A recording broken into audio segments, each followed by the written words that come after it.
Who knows what evil lurks in the hearts of men? The Shadow knows.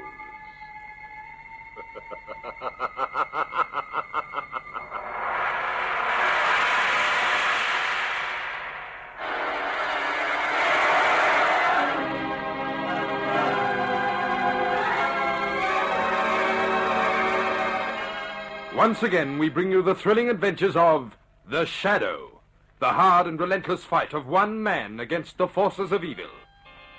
These dramatizations are designed to demonstrate forcibly to old and young alike that crime does not pay.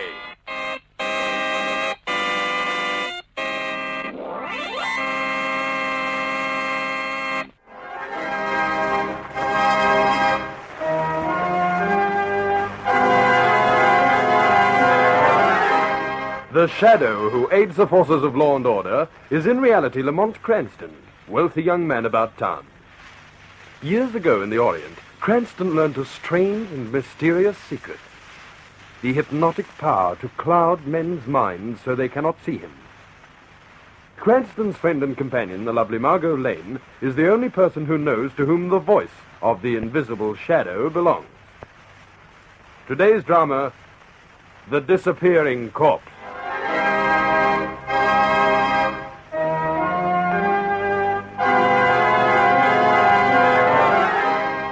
As our story opens, it is late afternoon of a dark and dreary day, and we find Lamont Cranston and Margot Lane on a tour of inspection. They are inspecting some of the city's poorer districts, and Margot is wondering what it's all about. Lamont, are you ready to tell me now what we're doing here? But I did tell you, Margot. We're picking up some local color. In this unsavory neighborhood? Oh, only 50 years ago, this was considered one of the most exclusive districts in town. Why, there was more money living along these streets. What's with that? A shot, Margot. Come round that corner. Come on. Lamont, give me a hand. I can't keep up with you. Perhaps you'd better not. Oh, be careful, please. Anything could happen in this neighborhood. It has, Margot. That man, lying in the gutter. I'd better take a look at him. There you are, Margot. There might be some more shooting. No, I'm staying with you. What did you just pick up? A gun. Evidently dropped in a hurry by whoever shot this fellow. I'll slip it into my coat pocket as evidence. What about him? Is he dead? No, but is badly hurt. We'll have to get a doctor in a hurry. Oh. Well, Lamont. Look there behind you. A doctor's nameplate. Where? Oh, yes. Dr. Braddock. All right, Margot, I'll stay here with this man. You tell Dr. Braddock that we've got a case for him.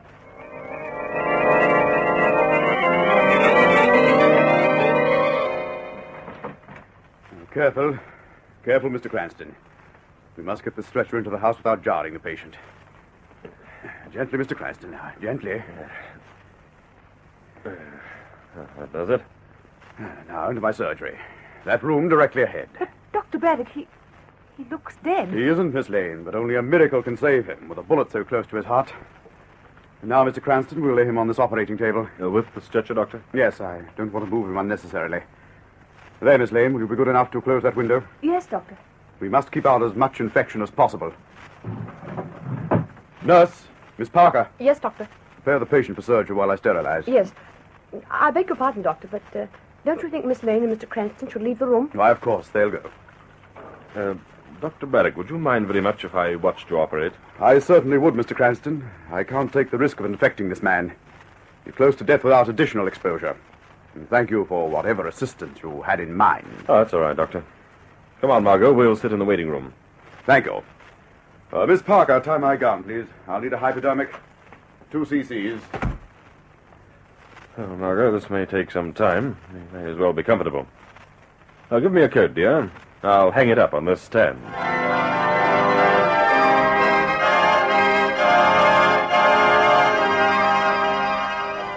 Lamont, what are you thinking about? Oh, that fellow in the surgery. Oh? Do you... I've seen him before, someplace. You sure? I'd stake my life on it, Margot. You are sure. But how is it he didn't look familiar to you half an hour ago? He did. That's why I wanted to stay in the surgery. What? I'm afraid this is slightly over my head, Lamont. Well, you see, Margot, in there I might have had a chance to go through his clothes, perhaps find some identification. Oh. Did you notice that mole on his neck? Right on his Adam's apple? Well, I can't say that I did. Well, I've got an idea I've seen that mole before.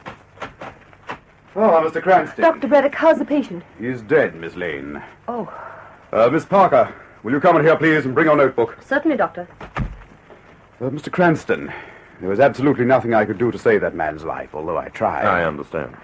Was he a friend of yours? No. As a matter of fact, we were walking along the street when we heard the shot. Did you see anyone? We were around the corner when it happened. Didn't you or your nurse hear the shot? I didn't. But then we might have thought it was a car backfiring. Mr. Cranston, I'll have to report this incident to the police and give your name. I know your duty as a physician. Naturally. You're quite sure you didn't know that man? Well, I didn't say that, Doctor. I think I do know him. Oh? You might be able to help me. Did you find any identification on that fellow? Identification? I didn't look for any. He was in too serious a condition. Would you mind if I went into your surgery and searched him? Well, it's irregular, but go ahead. Thanks. Hey, what's going on here? Lamont, is something wrong? Something wrong? Well, that body isn't here. Isn't there? But this is ridiculous. He must be there. Now, look for yourself, Dr. Braddock. Very well. I don't understand it. Nurse Parker and I left the dead man on the operating table not 2 minutes ago. And it got up and walked out. Look, Lamont, that window's open, and I remember closing it. That body was stolen. But who would do such a thing in my office with the four of us in the waiting room not 20 feet away? I don't know. But whoever did... Lamont, What is it, Margot? before we do any speculating, don't you think Commissioner Weston should hear about this right away?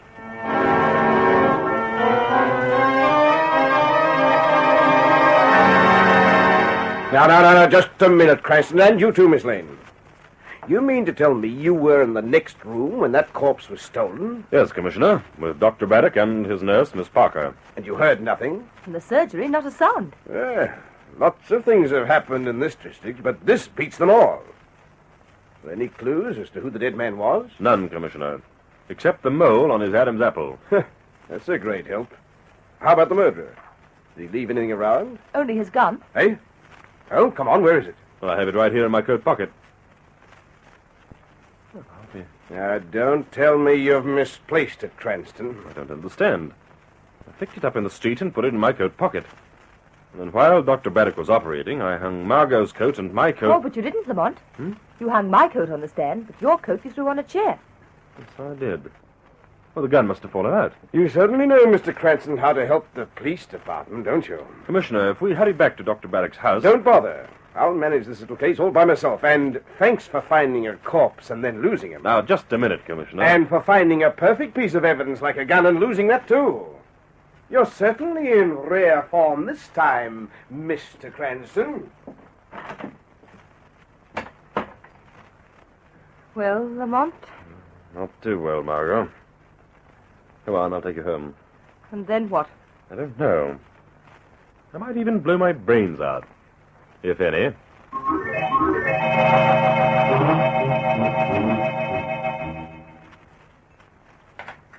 Oh, come on, Lamont, don't be so depressed. I seem to be missing on all cylinders, Margot.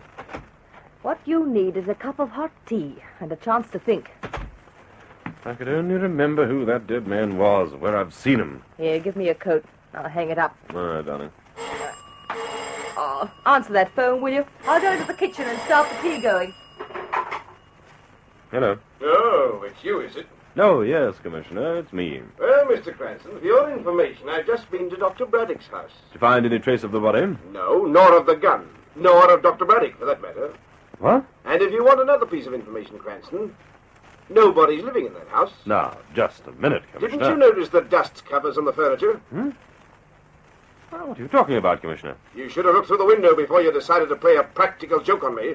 But, Commissioner, it's no joke. Braddock and his nurse were in that house. I helped them carry the wounded man in. All right, well, let me tell you something for the sake of a beautiful friend, Cranston. Lamont! Lamont! Hello, who's doing all the screaming there? It's Margot. Hold the line, Commissioner. Margot, what is it? It's here, Lamont! Lamont, it's here! What's here? The body! In the pantry! Well, I'll be... How do... Margot, I'm going to tell Commissioner Weston to come over immediately. This ought to make his hair stand on end.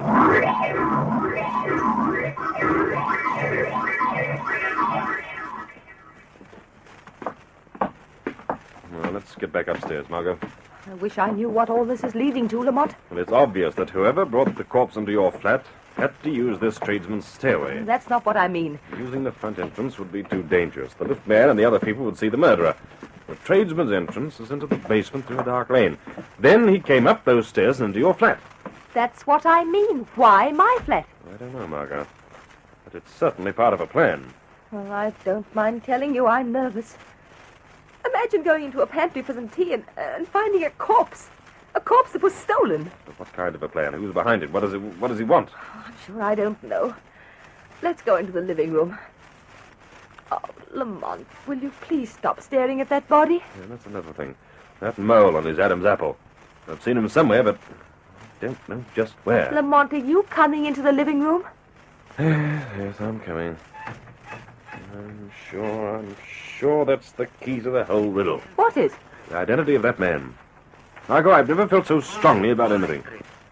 The minute I find out who that man is, I'll know who killed him. Well, then think while I try to relax. It's been a pretty tough day for you, hasn't it? Being a lady in waiting to Lamont Cranston, alias the Shadow, isn't exactly easy. Still, that's my business. Oh, that must be Weston. I'll answer it then. All right. Where's the corpse, Cranston? In the pantry, Commissioner. And this time it'll better be there. Oh, you look kind of sick, Miss Lane. So will you, Commissioner, when you see what's in the pantry. All right, then let's see. Over there, Commissioner. Where? In the pantry. That's what I thought you said. No corpse in there. What? Cranston, I'm getting tired of this. Margot. Margot, so you think it's pretty funny, Miss Lane? Can't you see that she's hysterical? Oh, yes, I can. Just like I'm going to be in 2 shakes of a cuckoo's eyebrow. Yes, I'm busting my ribs laughing. What in the name of ridiculous do you think I am? The police commissioner of a big city or a straight man in your rotten vaudeville act? The disappearing corpse. Now look here, much more of this, Cranston. Look, so help me, I'll arrest you for disturbing the peace.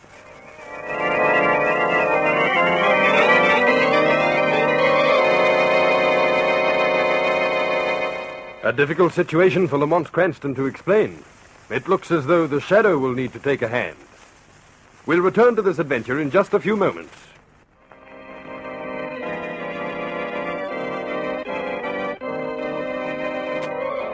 And now, back to the Shadow. It is later that evening, and we find Margot sitting between Lamont Cranston and Commissioner Weston in the front seat of Weston's car. All right, Cranston, I'm giving you this one last chance to prove yourself. If you're telling the truth, all right. But if this is a joke... It's no joke, Commissioner. Somebody's playing a ghoulish game with a murdered man, and I'm convinced we'll find the reason for it at Dr. Braddock's house. We'd better. For your sake, Cranston. How do you feel, Miss Lane? Perfectly all right now, Commissioner. Good. I don't want you to think I didn't believe you really were hysterical for a moment, Miss Lane, but, well, you caught me at a time and I wouldn't have believed my own grandmother. Rest her soul. Yes, I understand. Well, here's Dr. Braddock's house. Yes, it is. There's a light inside. So I've noticed.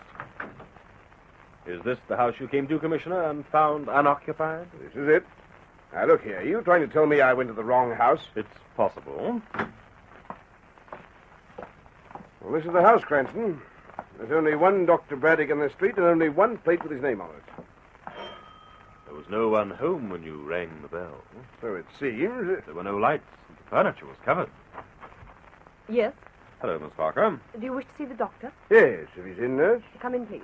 Dr. Braddock will be with you in a moment. Thank you. This way, please. Lamont, she doesn't recognize us. Looks like a convenient lapse of memory, Margot. Now, which one of you is the patient? None of us. Say, what happened to the sheets that were on this furniture a couple of hours ago? The sheets? I took them off. Why were they on? Why didn't someone answer the bell? May I know what right you have to question me? Certainly. Commissioner Weston, police. Oh, something happened. That's what I'm trying to find out. Where were you and Dr. Braddock? I was home. The doctor was out of the city. But that just isn't true, Commissioner. They were right here. Why, Dr. Braddock even helped Lamont carry the wounded man into this house. Into this house? A wounded man? Who died, Miss Parker? Hi, Commissioner, I can show you the surgery in which Dr. Braddock operated, and from which the body was stolen. It's over here. Let's have a look at it. But this is no surgery, Cranston. But it was. Why, only this afternoon. With all that junk piled over the floor? This isn't the room, Commissioner. What's that, Miss Lane? Cranston just said it was. Now, is it or isn't it? Well, it is, but it wasn't anything like this when Lamont and I were here. It was clean and neat, and there was an operating table standing right there in the middle. Was there, Miss Parker? Of course not, Commissioner. This room has always been a storage room. Would you like to see the surgery? No, thank you. I think I've seen just about enough. All right, Cranston, Miss Lane, I said this would be your last chance, so you'd better start talking and make it sound convincing. Ought to have seen Dr. Braddock. Where is he, Miss Parker? In his study. Come with me, please.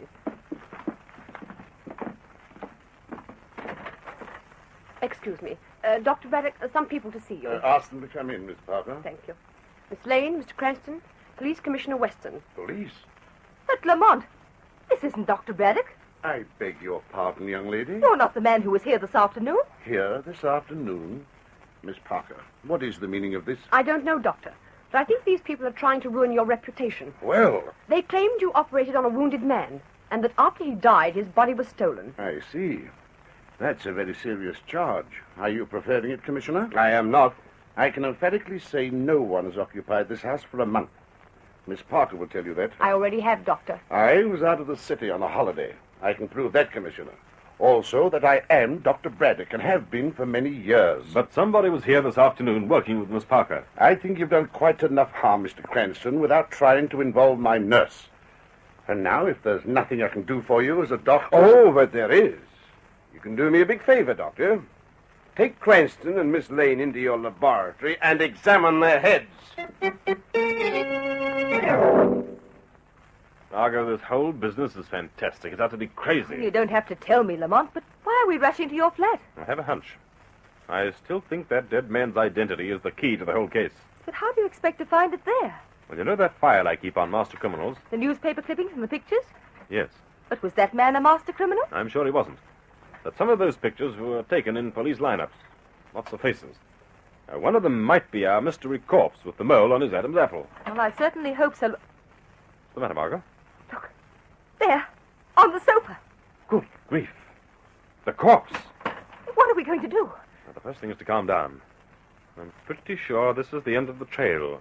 Things ought to start cracking any minute now. Oh, what things? I don't know yet.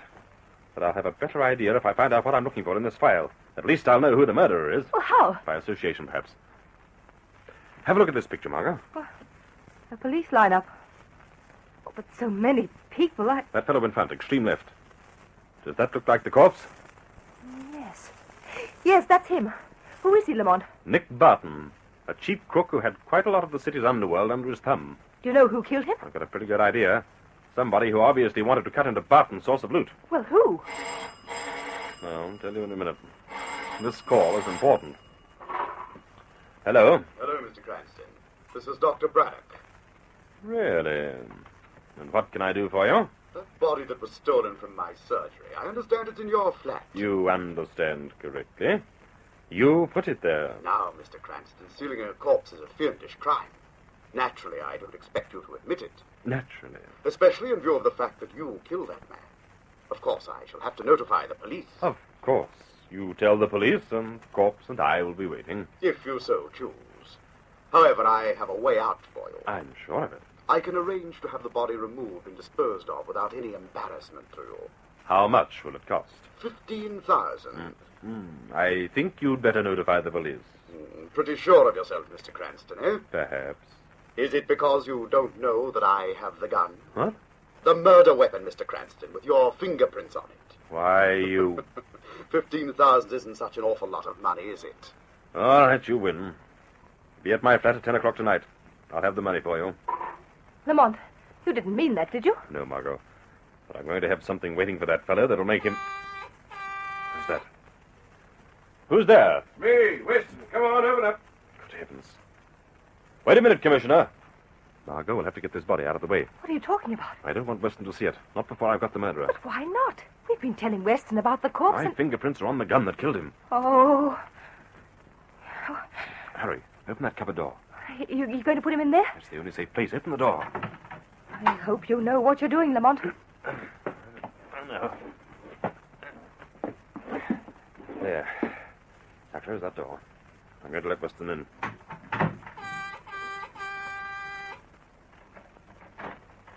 Oh, hello, Commissioner. And about time, too. Why did you take so long? Oh, hello, Miss Lane. Hello, we were just... That's all right, Miss Lane. You don't owe me any explanations. Look here, Cranston. I've been thinking this whole thing over. Perhaps I've been too hard with you. Really? Yes. This business with Dr. Braddock and the disappearing corpse, it's a very good joke, and I should have been sport enough to take it. I don't want you to think I haven't got a sense of humor. But it isn't a joke. There. What? And if you'll give me a couple of hours, I'll prove it to you by delivering the corpse and the murderer. Now, listen, Cranston. Will we shake on it? No, we will not. I came out here out of the goodness of my heart to apologize for being a poor sport, but you don't know when to stop. Good night. Not that way, Commissioner. Huh? Look, you've got me so darned annoyed I almost walked into that cupboard. Ah, good night.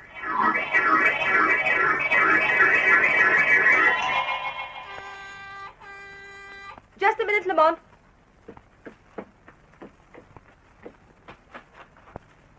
Hello, Miss Lane. Tony Nesbitt. I mean, Dr. Braddock. What did you call me? Why, we... So you've done some investigation. Where's Cranston? He'll be back soon. He should be here now. Where'd he go? To buy a newspaper. Won't you sit down? Thanks. Incidentally, Miss Lane, I have a gun. Of course. Where's the corpse? In the cupboard. But do you mind if I look? No, of course not. Satisfied? Yes. How soon will Cranston be back? Well, he just went down to the corner for a new... What was that? Didn't you laugh? No. But someone did. Listen to me, Miss Lane. If this is a trap... I know you have a gun. And I won't hesitate to use it. Just as you used it on me, Tony. What? Who said that? I did, Tony. Look. Look. The corpse. Nick Barton. It's walking. You didn't think you could kill me and not take the consequences, did you? Didn't you know Nick Barton always pays off in full anyone who crosses him? Keep away from me or I'll shoot. Go ahead and shoot, Tony. You've put one bullet through me today. That hurt. You can't hurt me anymore. Keep away from me, I tell you. Keep away. Why, Tony? Why should I? That's twice you killed me today. Now I'm going to kill you. No. Help me, somebody.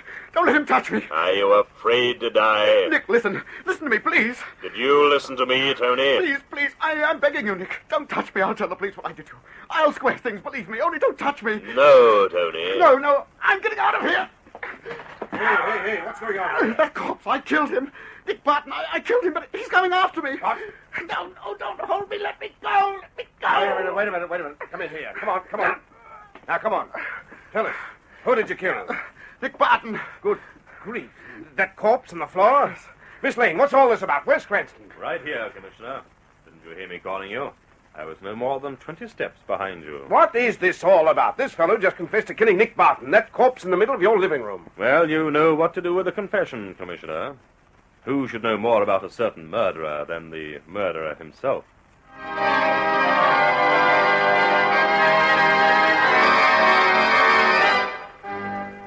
Lamont, start telling me what it was all about before I asked to be locked up. Well, Margot, as we learned from the police photographs, the fake Dr. Braddock was actually Tony Nesbitt. Yes? Now, Nick Barton and Tony Nesbitt were rival crooks, whose sphere of influence was the part of town we were visiting when the shooting occurred. You see, Tony killed Nick to get rid of competition. And then ran into Dr. Braddock's house. By prearrangement with Miss Parker.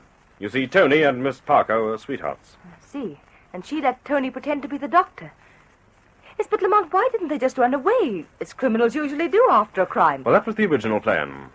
Tony was going to hide out in Dr. Braddock's house until the coast was clear. But when we came into the picture, Tony recognized me and couldn't resist the temptation to try a little blackmail. So he and Miss Parker hid the body while we were in the waiting room. Yes, and then they began that ghoulish shuttling of the body from flat to flat. I still don't understand why. Well, that was just a clever device to make us look ridiculous. They wanted Weston to think it was a joke. With him out of the picture, Tony could go to work on me. And did. Oh. But what about the gun with your fingerprints on it? Did you lose it, or was it taken from your pocket? It was taken, Margot, by Miss Parker, while Tony was asking us a lot of questions. You know, what nauseates me is the way they carried that corpse around from place to place and... Anyway, how could they have done it without being seen? By using a truck and moving in lanes. Well, they won't do either again, ever. You should have seen Tony's face when he saw that corpse walk out of the cupboard. I did. The shadow was holding that corpse up, remember? How could I forget? And believe me, I was darn scared when Tony began shooting. Margot, I'll let you into a secret. So was the shadow.